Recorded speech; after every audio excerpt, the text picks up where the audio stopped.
Katie. The lighting in this is going to be really bad because this has to be pointed at the window the whole time I'm working. It's the 16th today. I would be doing a normal update, but I agreed to help Mum do some stuff for this thing we're going to tonight because she's been busy all day and hasn't had a proper chance to get everything done. So I'm currently doing stuff. So I'll do that while I'm talking to you. I've got some writing done. But mostly what I've done is develop the plot concepts for what I've not yet written. Because yesterday was the halfway mark, and so far I haven't updated my word count yet, but I am probably roughly about halfway through, which isn't bad. Not bad at all, actually. But it's just that I've not had time recently, so the work that I am doing is all a bit haphazard, unfortunately. But yes, I got some development of plot concepts done.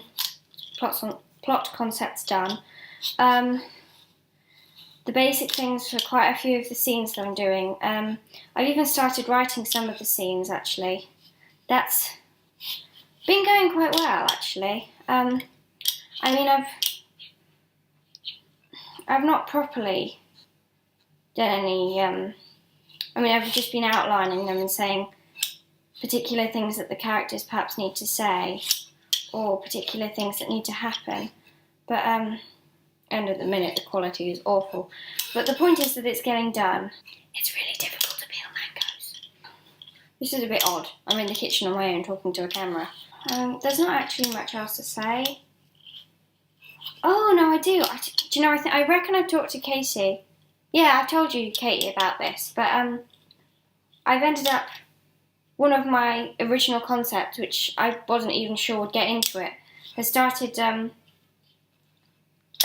They've started appearing in multiple scenes without my permission. They just sort of crop up in sentences, and I'm like, oh yeah, that would work there. I have no control over what I'm writing sometimes. It's hilarious, but they've started appearing all over the place. So I think I'd better explain what they are because I've been cryptic so far and haven't actually said anything. Basically, when I was doing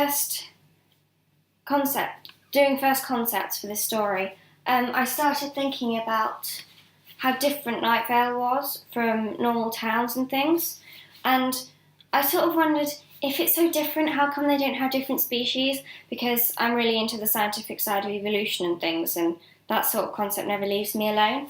And so I was thinking about that and the kind of creatures that would be living in Night Vale, and I came up with some very basic concepts about that sort of thing that I thought would be very cool.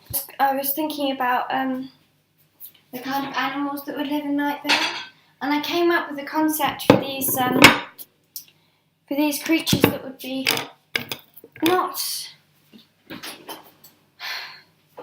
not massively different or unrecognisable from many others, but pretty unique, you could say. And those creatures they've turned up everywhere. I didn't want to really tell you what they are at the minute because half the fun of their first scene is in the discovering of them. So I don't really want to be chatting about them at this point. Basically, they're just misunderstood. Everyone in Night Vale sort of thinks they're dangerous, which you'll understand. But Carlos sort of understands that they're just well-intentioned, which, is a typical plot thing that happens. But usually it happens with humans. You get a character in a book and everyone's like, oh, they're evil, and then the hero is just like, don't be mean, they had a really bad childhood or whatever, and then helps them sort themselves out. But it's sort of like that. Not quite. But yeah, these little creatures, basically nobody else in Night Vale will go anywhere near them. Carlos accidentally ends up training them. They'll follow him anywhere. And they're not particularly smart, but but they are from Night Vale, and they've picked up some very strange habits. And I'm really struggling to open this packet of cheese. Oh, here we go. I actually need to create a name for the species of them, because goodness only knows what I'm going to call them. But they're just really cute, basically. And they keep turning up in my other scenes, like, because obviously towards the end, Cecil and Carlos are spending a lot of time around each other, and Cecil's, having grown up in Night Vale, sort of believes that these creatures are like, well, he's been brought up to believe they're evil, basically, like pretty much everybody else in Night Vale. They're dangerous, and they're pretty much impossible to kill. That's one of my big plot concepts at the minute, and the 2 scenes that I've been writing today both have these strange little creatures in them. Sorry.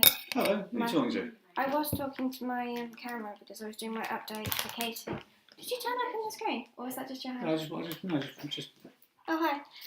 Yeah, I was talking to the screen, but I can't turn it off now because I've got sticky fingers because I had to use. Do you want to turn it off now? Yeah, please. Thank you.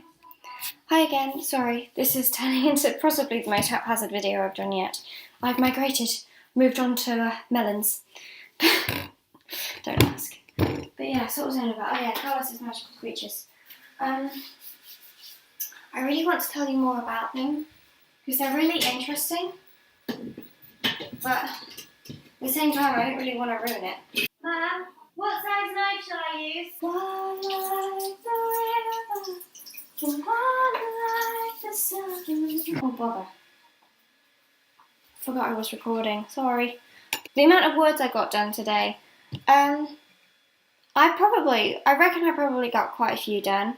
Maybe not a massive amount, but about 1,000 maybe 2,000 if you're lucky. You'll be able to see later because I'll update my word count. But yeah, until then,